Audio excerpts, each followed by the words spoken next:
کے ساتھ تھی ان کے بچے تو سفر کر رہے ہیں. دیکھیں انڈرسٹینڈنگ تب ہو جب کسی کی انٹینشنس پہ ہو، جب آپ کو کوئی صرف بلیک میل کرنا چاہتا ہو اور اس کا ایجنڈا کچھ اور ہو، آپ کو بلیک میل کیا جا رہا ہو، بیک اینڈ پہ ان کے لوگ ہوں جو ان کو سپورٹ کر رہے ہوں، تو پھر تو چیزیں ایمیکیبلی حل نہیں ہو سکتی. جب بھی انہوں نے کہا ہے پاکستان میں کہ وہ بچوں سے ملنا چاہتے ہیں، میں نے ان کو ملایا، وہ بچے اغوا کر کے لے گیا دبئی.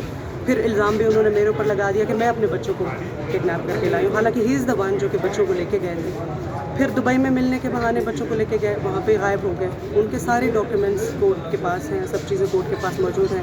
سو ہر دفعہ وہ بچوں سے ملنے کا بہانہ کرتے ہیں مگر بچے لے کے چلے جاتے ہیں.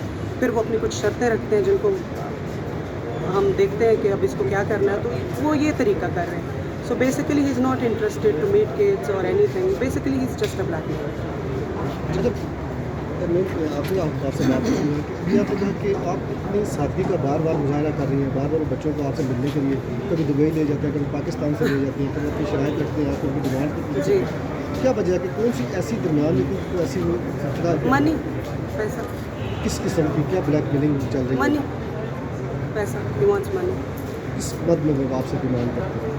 ایک ماں کو تنگ کر کے پریشان کر کے، ورنہ پوری دنیا میں ڈائیورسز بھی ہوتی ہیں، بچوں کی کسٹڈی کے کیسز بھی ہوتے ہیں، ماں کے پاس ہوتی ہیں. الحمدللہ مجھے اس بات کی خوشی ہے کہ اللہ تعالیٰ نے مجھے اتنی ہمت دیا ہے کہ I'm raising my kids so well. ماشاء اللہ ان کی اتنی اچھی لائف اسٹائل ہے، مگر آج ظاہری بات ہے بیکاز آف دس پروسیڈنگ ان کو اپنے اسکول سے بھی چھٹی کرنی پڑی ہے، ان کو ٹریول بھی کرنا پڑا. بٹ الحمدللہ اللہ تعالیٰ نے اتنی ہمت مجھے دی ہے with the support of my family. الحمدللہ میرے والدین کی سپورٹ، میری فیملی کا سپورٹ، آج بھی میری سسٹر میرے ساتھ ہے، میری لا کی پوری ٹیم میرے ساتھ ہے. سو الحمدللہ.